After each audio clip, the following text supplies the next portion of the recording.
เดี๋ยวอีกอันพะลุงไม่ยังเอาจังสี่เตยซะเนาะโอ้ยมึงน่ะเข้าไปกูสิเต้ยเจ้าสิเตยเอาไป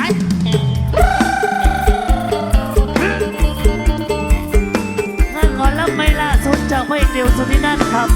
หน้าตาพ่องหลังหาละเลียวแนมหาลอดผ่ามาเฮ็ดหัวใจหันหันเกินทั้งหาเอาเสียงกอมอ้ายก็คอยเที่ยวซ้อมสาวบุเคยนัดไว้ไปใส่